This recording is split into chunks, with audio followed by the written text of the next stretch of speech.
Anaïs. Aujourd'hui, voici mon programme télé au Japon du dimanche 7 février 2016. C'est parti!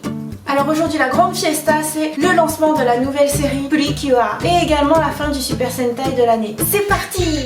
Donc ça commence à 7h30 sur Terebi Asahi avec Ninja, dernier épisode. Alors comme je suis rentrée en France quelque temps, je n'ai rien suivi de la bataille finale, ce qui fait que j'ai vu ça comme un épisode très gentil. Ça s'est passé plutôt facilement à vrai dire. Notons la quantité de publicité supérieure à la normale. Et aussi j'ai remarqué que les personnages ne se sont pas séparés en mode graduation, on se reverra plus, c'était formidable.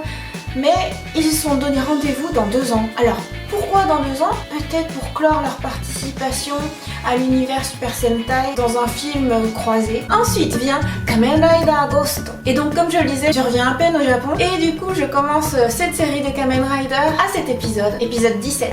Et je suis hyper conquise. C'est dynamique, rythmé, drôle, avec beaucoup de personnages colorés. Les acteurs sont vraiment plus convaincants que dans Ninja et l'intrigue a l'air plutôt complexe. Bon, aujourd'hui il s'est mis en mode rose. J'ai trop envie d'avoir les jouets. Ensuite vient l'anime qu'on attend, Mahou Sky Precure. Étonnamment, le sous-titre en hommage est Mahou Girls Precure. Ça aurait plutôt été Witch ou Wizard. Bon, c'est pas grave. En tout cas, cette série, cette année, est sur la thématique des sorcières. Et en fait, l'histoire est très rigolote. Ça commence par une petite fille qui colle une petite sorcière parce qu'en fait, elle admire la magie. Elle découvre que c'est enfin vrai. Et il se trouve que c'est une petite sorcière au pouvoir encore mal maîtrisé. Beaucoup de nouveautés pour cette série. D'abord, ce qui m'a étonnée, c'est la transformation en duo. Donc, ce n'est pas une transformation individuelle où ça commence par les bottes et ensuite la robe, etc. Mais c'est vraiment tout ensemble. Et pendant cette transformation, on voit le visage du personnage et en fait ce visage devient celui d'un personnage plus âgé. La transformation fait grandir les personnages comme les Magical Girls d'antan. Et la cerise sur le gâteau, vous vous souvenez, hier je vous racontais ma tristesse quant à la fin de Jewel Pet. En fait j'adore le personnage de Ruby ainsi que sa seiyuu et surtout la manière dont elle joue avec une petite voix comme ça. Et il se trouve que la mascotte de Mahou Sky Precure, Mofuru, est une peluche aux petites joues trop mignonnes et qui a la voix de Ruby. Alors là, c'est le gros coup de cœur. Bon, quand même, ce qui m'étonne pour un épisode 1, c'est que ce soit à ce point mal dessiné. Il y a vraiment peu de poses clés qui respectent le chara-design. C'est vraiment pas harmonieux. Il y a souvent des personnages qui ont des petits points à la place des yeux, voire même des personnages sans visage.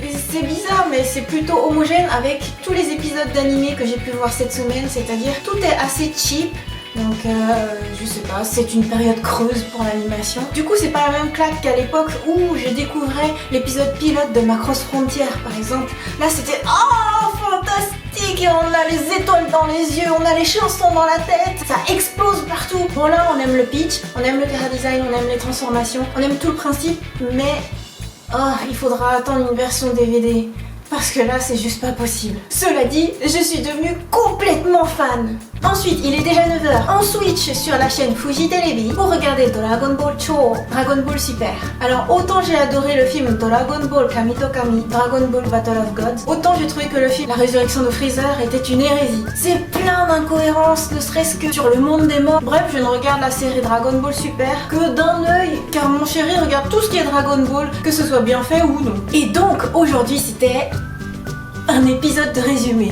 Oh, j'avais pas vu ce style d'épisode depuis des années, j'ai l'impression. Ensuite vient One Piece. L'épisode commence et parallèlement je répondais à vos commentaires sur ma vidéo YouTube du samedi. D'ailleurs ça me fait vraiment plaisir si ce genre de vidéo vous plaît. Et là paf, une annonce se fait insistante sur le haut de l'écran. Ça parle de Misa et eux. Et finalement la diffusion de l'épisode est carrément arrêtée pour des images du missile lancé depuis la Corée du Nord, visible depuis les îles du sud du Japon.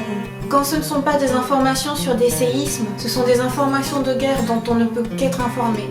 Bon alors, puisque je suis devenue trop fan de Mahou Sky Precure, hop, une petite recherche sur internet pour savoir ce qu'il y a comme event pour le lancement de l'animé, et hop, direction Ikebukuro. Mais ce sera l'objet d'une prochaine vidéo. Et donc, de retour après ce long périple de fans, il est 17h et sur TBS passe Kidou Senshi Gundam Tekketsu no Orphans, Mobile Suit Gundam, Iron Blooded Orphans. Je ne peux pas en dire grand chose parce qu'à vrai dire je me suis endormie dessus. Mais je suis pas encore remise du décalage horaire France-Japon. GMT+1, GMT+9, donc 8 heures de décalage. Dans ce sens-là, je trouve que c'est plutôt difficile. Et pourtant j'ai dormi dans le métro. J'ai même failli louper ma station. J'ai entreperçu que... Non. Bon, bref. Je sais pas. Ensuite, on va sur Terebi Tokyo pour Yu-Gi-Oh! Arc 5. Alors là, ça m'a carrément réveillée. Rien que musicalement, c'est épique. Les génériques comme les BGM. Il n'y a presque aucun moment sans musique de fond et chaque musique est hyper entraînante. Dans cet épisode, le héros se remémore de ses parents qu'il ne faut jamais oublier de sourire. Mais il ne sort pas la carte qui donne le sourire au vu des circonstances. Et il choisit une autre carte pour sauver une amie. Je ne connais rien de l'histoire globale, mais là, ça me donne grave envie de commencer à suivre. Et hop, on va sur Fuji Telebi, car vient Chibi Maruko-chan. En France, on ne connaît pas Chibi Maruko-chan, mais pourtant, au Japon, c'est juste un monument, ça fait partie de la culture, comme Sazae-san qui vient juste après. Et donc l'épisode d'aujourd'hui de cet anime culte est complètement de saison, car Maruko cherche à profiter du printemps en avance. Et il se trouve que dans le journal, on parle de Kawazu Sakura, une variété de sakura qui éclot en février. Les personnages n'ont jamais entendu parler de sakura qui éclosent en plein hiver, et moi non plus d'ailleurs. Donc ils partent faire un hanami. Et il se trouve que c'est vrai, ce sont vraiment des beaux sakura, mais en fait il fait encore trop froid pour manger un bento en les admirant. Moi aussi je vais voir ces sakura en vrai. Et enfin vient Sazae-san, qui aujourd'hui aussi est de saison, mais on parle de l'éclosion des pruniers, ume, et le message du jour est quand on admire les fleurs de prunier et qu'on entend le chant des oiseaux, là on ressent le printemps. Haru ga kanjimasu ne. Et voilà pour mon programme télé du dimanche. J'espère que ça vous a plu, et bien sûr je ferai aussi une vidéo la semaine prochaine pour le lancement de la nouvelle série de Super Sentai. Bye bye.